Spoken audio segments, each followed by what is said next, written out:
Today on Blue 58, after hitting the buffet of football that is the NFL draft all weekend long, it's time for a little dessert. The Packers have signed a dozen undrafted free agents, and it's time to take a few minutes and get to know them.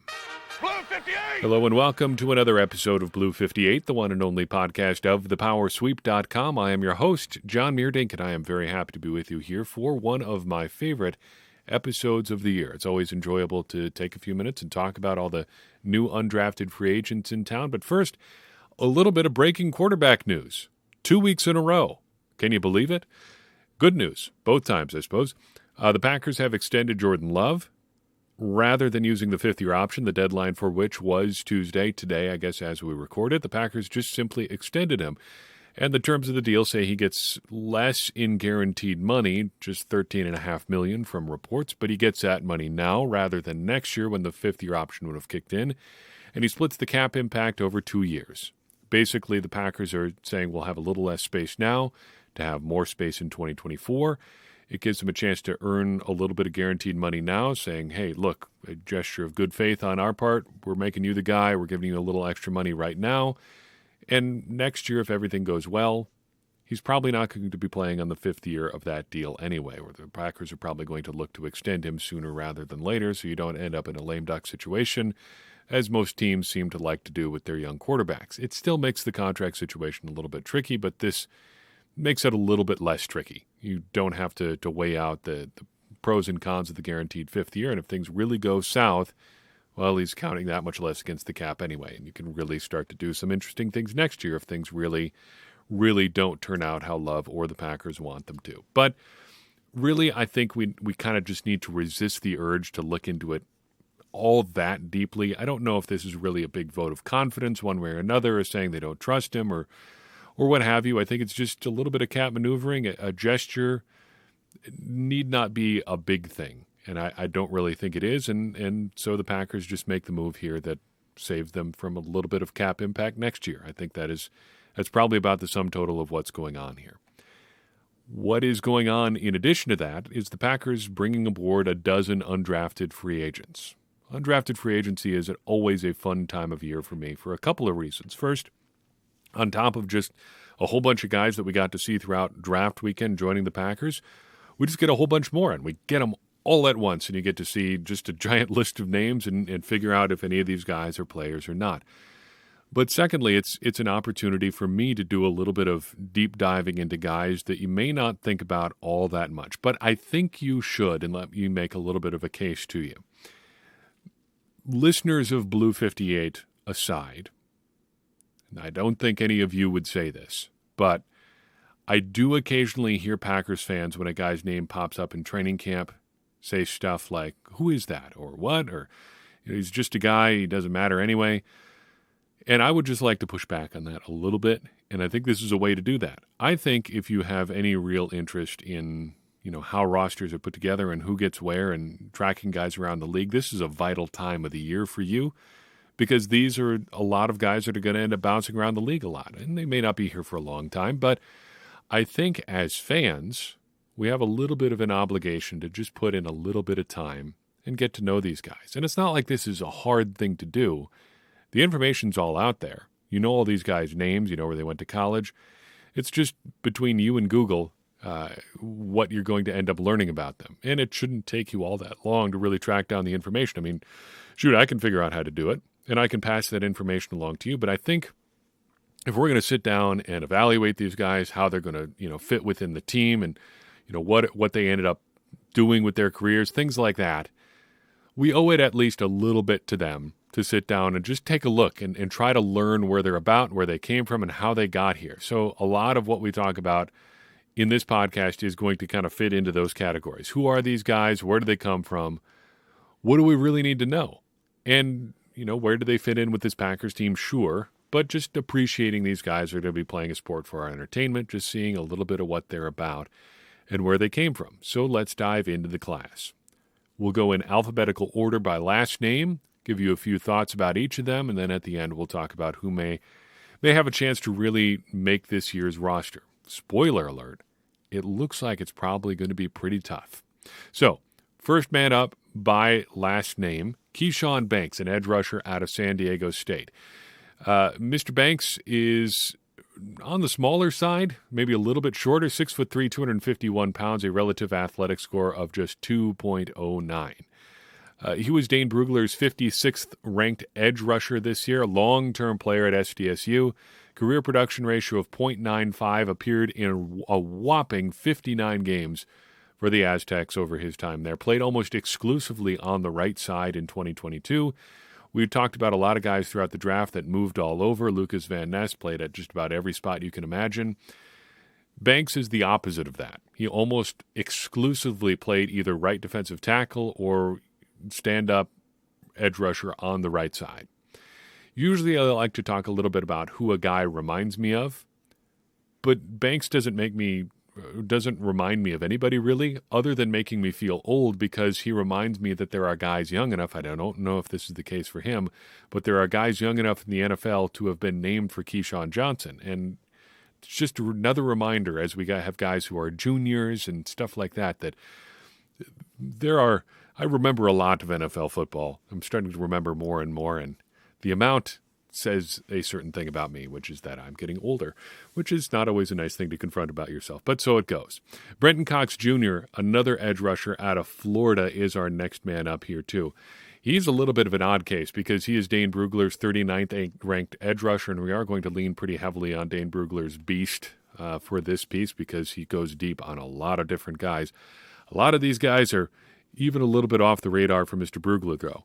Cox is not one such player, though. As a top 40 edge rusher, he got some pretty significant attention. He is 6'3", just about 6'4", 250 pounds, a relative athletic score of 6.33. Some good numbers, some bad numbers. What you should take note of with him, though, is his elite 10-yard split. Not quite as good as a Lucas Van Ness, but 1.62 in the first 10 yards is nothing to really sneeze at. Cox has the distinction of getting dismissed from two big-time college programs. He was sort of dismissed at Georgia. He transferred out, which you can interpret a number of ways. But for all intents and purposes, it seems pretty clear that he was told that you were not going to be welcome here any longer. We're inviting you to do the right thing here and see yourself out of town. And he was also dismissed from Florida. And I've heard a few people kind of scoff at that a little bit, saying, what do you have to do to get yourself kicked out of Florida? What indeed? They have had no shortage of unusual things go on at their program that they seem to be willing to put up with over the past few years. But, he ran afoul. And if you read Dane Brugler's work, it seems like he may just be a little bit much to be around. The thing that an anonymous source said to him was that he just kind of wears you out, tires you out with his antics, just a lot to put up with. There have been some other unsubstantiated reports from various media people that you can go track down about what he may or may not have done. I don't want to dive into unsubstantiated or unsourced things, so we're not going to do that. But there's plenty of smoke out there if you want to track down some of the backstory on Brenton Cox. He is, however, when he's on the field, a pretty good player. And you see why he was a top 5 recruit in the state of Georgia coming out of high school. He just cracks 1 in career production ratio, considering that he moved around so much and was in and out of programs. That, I think, is pretty good. 34 career tackles for loss and 15.5 sacks in 46 career games. Pretty solid. Not spectacular, but about as good, I think, as you could hope for an undrafted player. He reminds me of Ron Cox. Now, I didn't look to see if he's related at all. I would suspect that he probably isn't. But I always love 3-letter last names. It looks great and weird on player jerseys. So I love having another guy with a name that falls into that category in camp for this year. Continuing down our list, Chuck Filiaga out of Minnesota, a big guard, joins the Packers. And he is noteworthy right off the bat because he is an offensive lineman. Between undrafted free agency and the draft, the Packers have added just 2 linemen in this draft cycle, which I think is a little bit unusual. It's definitely not what I expected. I would have thought at least 1 guy got drafted. I predicted as much, but the board kind of wasn't necessarily kind to the Packers in that respect. And you're not just going to take one to take one. But you do get Chuck Filiaga out of Minnesota coming to camp, and I think he's a pretty interesting prospect. 6'5.5", 321 pounds, but moves pretty well. 7.89 relative athletic score, but doesn't come from the 40-yard dash. 5.34 in the 40 for Mr. Filiaga. 24 reps on the bench, though. not great, but still pretty good, and an elite 3-cone time. He was Dane Brugler's 36th ranked guard, which is pretty good. Not outstanding, but pretty good. He spent 5 seasons at Michigan, then finished out at Minnesota, was a spot starter for Michigan playing both left and right guard, was originally a tackle recruit, so if you want to watch the tackle to guard pipeline, it is still active in Green Bay, even dating all the way back to guys' high school years. He makes me think a little bit of Ben Braden. Remember him from a couple years back, the early LaFleur era, was even thought of as a potential left tackle starter with David Bakhtiari out early in the 2021 season. Braden was not even quite as big as Filiaga is, but another big-bodied guy who has some interior flexibility, probably should be a guard, but maybe with the size, the Packers might take a look elsewhere, but I would think that he is probably going to stay on the inside, and they just get another big body to work with on an offensive line that is seemingly more and more focused on getting big guys up front. Malik Heath is our next man out of Mississippi, a wide receiver. Heath has some pretty good but not great size, not just like enormously tall, 6'2", 213 pounds though. Not an overwhelming athlete, just a 6'5", relative athletic score, and ran a 4.64 40-yard dash. However, Heath was a pretty solid player. Finished out his career leading Mississippi in receiving yards, even ahead of Jonathan Mingo, who we thought of as a pretty interesting prospect in the draft. Took a long road to get this point. 2 years at Copia Lincoln Community College, then 2 years at Mississippi State, where he started 10 games there in 2020, then, of course, finished out his career at Mississippi. Seems like a pretty solid prospect here. Obviously not an overwhelming athlete, but offers a lot in terms of productivity, some pretty good size, and if the Packers continue to want to do a lot of the run-blocking-based stuff with their receivers, you'd think a guy who's 213 pounds could probably bring you a little bit of that. And, of course, his name makes me think of the underrated candy bar, the Heath Bar. Maybe he'll surprise you like the Heath Bar does from time to time. That was always it ended up being a tradition for us growing up. We always got a Score bar or a Heath Bar in our stockings at Christmas time growing up. So whenever I hear that name, that's what I think of. Jason Lewin, a defensive lineman out of Illinois State, is next on our list. Lewin, a big, tall guy, 6'6", 292 pounds, 8.54 relative athletic score, moves pretty well for his height.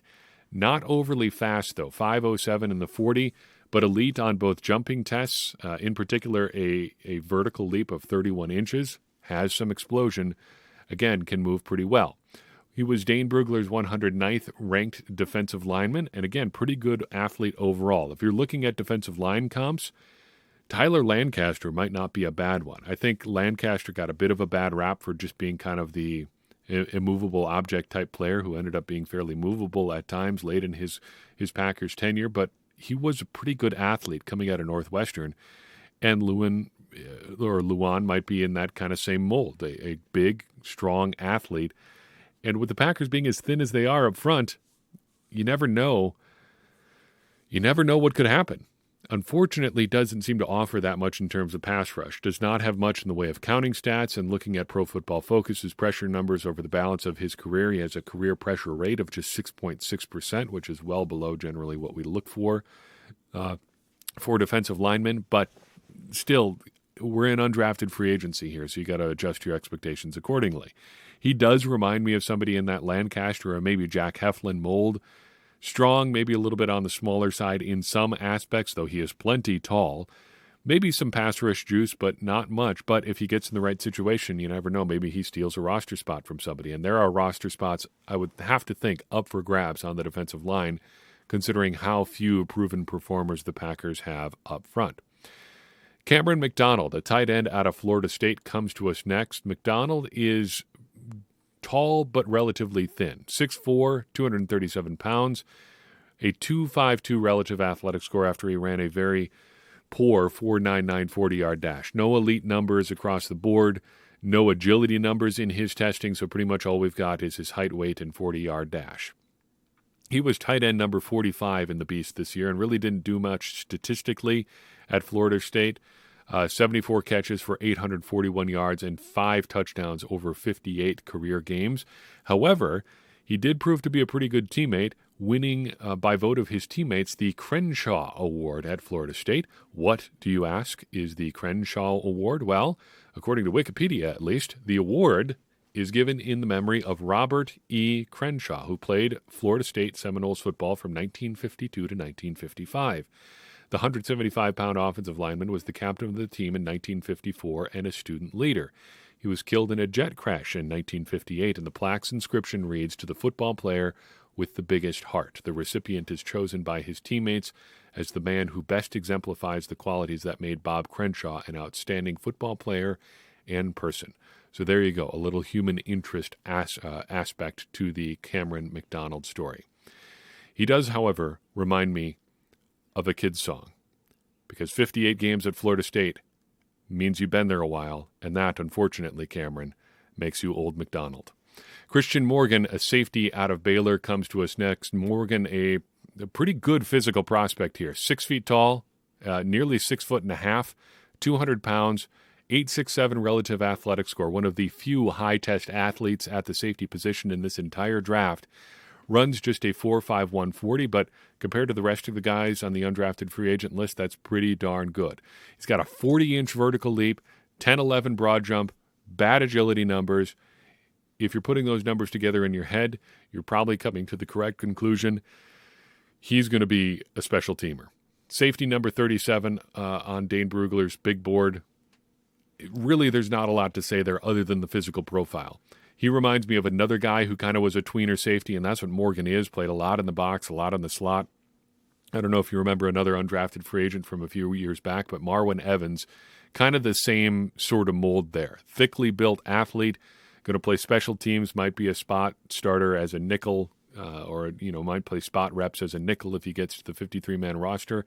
And in a normal year, I would say a guy with an 8.67 relative athletic score who can contribute on special teams, play in the box, play nickel stuff would be one to watch, but the Packers have a billion safeties right now. So maybe if a couple people get hurt, and maybe they do, you never know how those things shake out. He's got a chance, but he's a little bit behind the 8 ball right now. Henry Pearson, a fullback out of Appalachian State, comes to us next. Pearson, pretty big for a fullback, 6'2", 249 pounds. Maybe not, overly tall, but big and heavy. 4.51 relative athletic score, 4.8 40-yard dash. Pearson was a tight end in college and was the 61st ranked tight end in the Beast. Amazing that he is straight up announced as a fullback. The Packers have another fullback-like guy on the roster in Josiah DeGuara, but they say, no, you are a tight end. They don't do that with Pearson. They just say, buddy, you are a fullback. And by default, Henry Pearson is at the top of the Packers fullback depth chart. Undrafted free agent, a college man at this point last week, is now the technically starting fullback on the Green Bay Packers by virtue of the fact that he is the only one. Now, maybe they say, well, actually, DeGuara is going to start at fullback, and, you start to do technicalities and stuff like that. But DeGuara technically isn't a fullback. He's a tight end, and Pearson is the one and only fullback on the Packers roster. Take it for what it's worth, but he was actually a pretty well-graded run blocker in college. He was a 4-year starter after redshirting his first year at Appalachian State. And I know we've talked about blocking grades not being that big of a concern or even really a point of interest, but I think it is noteworthy that he had a run blocking grade of 65 or higher in 3 of the 4 years in which he started, including 1 year where he graded out at an 80.9. He blocked well for whatever college blocking is worth. He makes me think a little bit of a guy like Corey Hall. If we really go back to, I think it was like 2009 he was drafted, 2008. Just another, smaller school guy. He was at a Boise State who changed positions to be an NFL fullback. If you want to go maybe more one-to-one position-wise, maybe Spencer Havner, who really was the quasi-tight end fullback, although he switched from linebacker to fullback like Hall did as well. Now we're really down a rabbit hole. Packers fans who haven't been following for as long are going to be going, what are you talking about? But this is undrafted free agency. This is the sort of stuff that you got to talk about. Maybe he's got a shot. You never know. I think it is interesting that the Packers are officially listing fullbacks on their roster now, considering that they have played fullback-like guys over the past couple of years, but really haven't had an official fullback. I think John Lovett, the Princeton guy, was the last one, and he was 2019 or 2020. Really, since DeGuara has arrived, they haven't really had had an official fullback. You've had DeGuara, you've had Dominique Daphne, but really nobody, wearing a number in the 40s and playing an official fullback type role. Interesting change there from the Packers. Jimmy Phillips out of SMU is up next, a linebacker. Jimmy Phillips Jr., actually, 3.44 relative athletic score, 6'1", 232 pounds, 4.68 40-yard dash. No elite numbers really in his testing at all. He was linebacker number 37, according to Dane Brugler. He tied SMU's record with 59 career games played. There's a bunch of guys on this list who are pandemic football players and end up playing a ton of games in their college careers. And as they play longer and longer college seasons, I think we're going to see more guys, even post-pandemic, that start to get up in the 40s and 50s in terms of career games played. And shoot, if you're making money playing college football with NIL deals now and you just like the vibes playing on campus, go for it. Might as well. College is a fun place to be, or can be a fun place to be. You might as well enjoy it while you're there and make some money playing football. Good for you. A potential service academy career for Jimmy Phillips. You talk about alternate paths his life could have gone down. He got college scholarship offers from Army and Air Force, ends up at Southern Methodist University instead. This is, to me, the new Chris Barnes.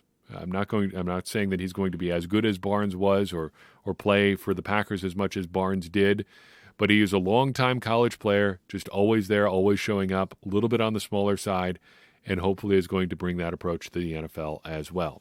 Good luck to Chris Barnes, the Iron Bruin, wherever he is today, by the way.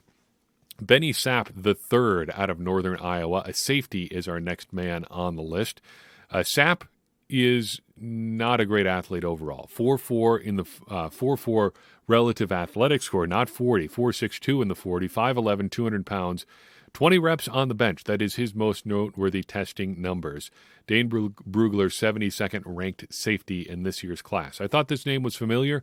Turns out his dad was a fairly long-time NFL player. He played with the Kansas City Chiefs, Minnesota Vikings, and Miami Dolphins from 2004 to 2011. And I'm sure I'm recognizing that name because I played with him in Madden at some point. That just had to have happened there, which makes me, just remember back to playing Madden as a kid and getting to like the 47th round doing the fantasy draft. I always like doing that in franchise mode. You just say, we're going to throw all of the NFL players into a pot and make up our rosters kind of as we go. I always enjoyed that. And you got to know a lot of NFL names doing that. And Benny Sapp, I would guess somewhere just in the back of the recesses of the mind, was stuck somewhere in there. I'm bearing the lead on Sapp here because you're not going to believe this.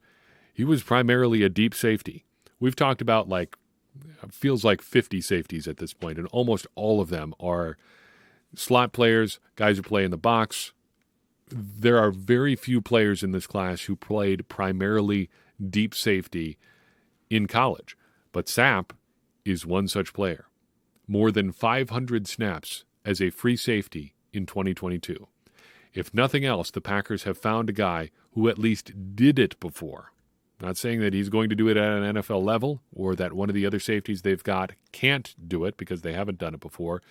But if nothing else, Sapp has played deep safety before.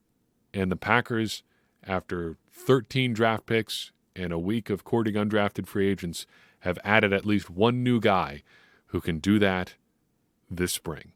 Round of applause. Kadeem Telford out of UAB is next up on our list. A massive offensive tackle. How massive? How about 6'7", nearly 6'7.5", 322 pounds, a relative athletic score of 1.59, ran the 40 in a glacial 5.45 seconds. However, he is very tall. He started his career at Florida, was dismissed from the program as part of their credit card scandal, played a couple years at a couple different community colleges, including Garden City Community College, then transferred to UAB, and graduated from college last summer. We'll read you a bit from an excellent piece I found on Kadeem Telford about what it was like to graduate from college here in a second. But I think that is a good reason to do this kind of thing. That's kind of the reason I said what I did toward the beginning of this episode, why we should take a second and get to know some of these guys, because there are a lot of star players in this draft class, in every draft class. That guys that get drafted in the first, second round, by the end of the month, they're going to be millionaires or very close to it, depending on how their contracts break down and things like that. I think you understand what I mean. They're going to be wealthy men. The same is not true for practice squad players, though if you make it onto the practice squad, you're not in bad shape financially, but a lot of these guys are just on the fringes of hanging around in the NFL. They're not making tons of money relative to what other players playing in the NFL are making. This is their one shot to make, money get even a taste of NFL salary type stuff. And Telford, he comes from a family who probably did without quite a bit, because looking into his story, Kadeem Telford has 9 sisters. He has 1 older sister and 8 younger sisters. He is one of 10 children. And when asked what it meant to him to graduate from UAB with a general studies degree, he said this, quote, "It means a lot because I'm the first to graduate high school in my family, and I'm the first to graduate college. I have 1 older sister, 8 little sisters. Just me graduating high school did a lot for my little sisters, and me graduating makes them want to go to college. Now they have something to look forward to," end quote. It's a lot of maturity from a 23-year-old kid. And I hope that he is an inspiration to his family, because it takes a lot of work. You have to have a lot of built-in athleticism to make it to the NFL, but you're not just going to get there on that alone, especially if you've got to go to a couple years of community college, then fight it out at UAB to get on the field, and then, do what you got to do to make it through those years in college. And now you get a chance in the NFL. What does he end up being for the Packers? I don't know, but shoot, he's got as good a chance as anybody. Tackles that big don't grow on trees. And the Packers have shown over the past couple of years they like big tackles. Caleb Jones made a similar sort of journey last year. The competition is just going to be, that much more intense among those big tackles the Packers have among their backup group. We'll finish off with Deuce Watts, a wide receiver out of Tulane. Watts is 6 feet 1 inches tall, 196 pounds, a relative athletic score of 7 on the dot, 4.59 40-yard dash, elite jumper, 37.5-inch vertical. That's really the sum total of his athleticism. He's primarily an outside receiver. He was Dane Brugler's 82nd ranked receiver in this year's class. Played 50 or fewer snaps in the slot each of his last 3 seasons at Tulane, so primarily, again, an outside guy. He says he signed with Tulane in part because of the food in New Orleans, and I think that's as good of a nugget to end on as any as far as our undrafted free agents go. Now, who among these guys really has a shot? Like I said at the start, this, I think, is a tougher year than most to make it for an undrafted free agent guy. For one thing, just looking at the 7th round pick, the Packers have had 7, 8 guys they've picked in the 7th round over the past couple of years. That is soaking up a lot of the roster juice that a lot of undrafted free agent guys would be trying to get for themselves, just by virtue of the fact that those guys are draft picks. They cost the Packers more to release. They have a little bit of pedigree built in, saying we drafted this guy in the 7th round. It's hard to overcome stuff like that. On top of that, on the heavy body positions, like offensive line, in the secondary, cornerback or safety, the Packers have a lot of bodies there already. I would argue, even on the case of the offensive line, they're not all good bodies. They're not all guys that should really be getting roster preference over anybody else. But the fact of the matter is there are a lot of them there, and it's just human nature to weight the guys who are familiar a little bit differently than the guys who aren't. You just are going to give a little bit of extra preferential treatment to those guys that you've invested in a little bit more, and that makes it harder for the newcomer to unseat them. It's hard to unseat the incumbent. That said, there is still some wiggle room, I think, on the offensive line and in the secondary. The Packers did bring back 13 offensive linemen. That's true. But not all 13 of those guys are going to be NFL 53-man roster caliber guys. There may be some winnable roster spots in, like roster spots 7, 8, 9 on the offensive line, or in the secondary if you keep 4 or 5 corners. And, last year they rostered 6 safeties, so just call it an even 10, 11 defensive backs. it's spots 9 through 11 there that could be up for grabs and should be up for grabs. You shouldn't just give a roster spot to a guy who was there last year. So looking at that, I would have to say it's probably Filiaga and Telford and probably Christian Morgan that I would say of these guys have the best shots at making the roster. The next guy beyond that would probably be Jason Lewan, the defensive lineman, and from that point on, somebody's really going to have to show out, really do something unexpected, really flash something that we may not have on the roster. And just looking at the numbers right now, it's really hard to say who that might be. But I wouldn't rule anybody out at this point, just because we think the roster is settled. And we're going to do a roster prediction here later in the week after a bit of a surprise for you coming out on Thursday, hopefully, if everything goes according to plan, taping on Wednesday. We're going to have a bit of an extra podcast in the feed this week, not some wild and crazy guest, but somebody I think you're going to enjoy hearing from.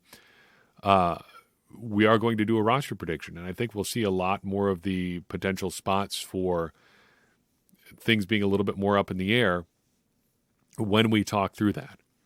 But as of right now, roster competition I think is going to be pretty tough, and it's probably going to be a little bit harder this year and next year for undrafted free agents to make the Packers roster. It can still happen, and there are still going to be guys that end up on the practice squad and things like that, and it's good to pay attention to these names for those reasons. But in terms of just making it to the 53 right out of camp, it's going to be some tough sledding this year, just because of the sheer number of young bodies the Packers have in camp. And, things can always change, but right now it looks like it's going to be fairly tough. That's all I've got for you in this episode of Blue 58. I appreciate you tuning in. I appreciate it even more if you would take a second and share this episode with someone you think would enjoy it. It's going to help more people find the show and get more people involved in the conversation you and I are having about the Green Bay Packers, which in turn is going to help all of us, me included, become smarter Packers fans. And as I always say, smarter Packers fans are better Packers fans, and better Packers fans are what we all want to be. I'm your host, John Meerdink. We'll see you next time on Blue 58.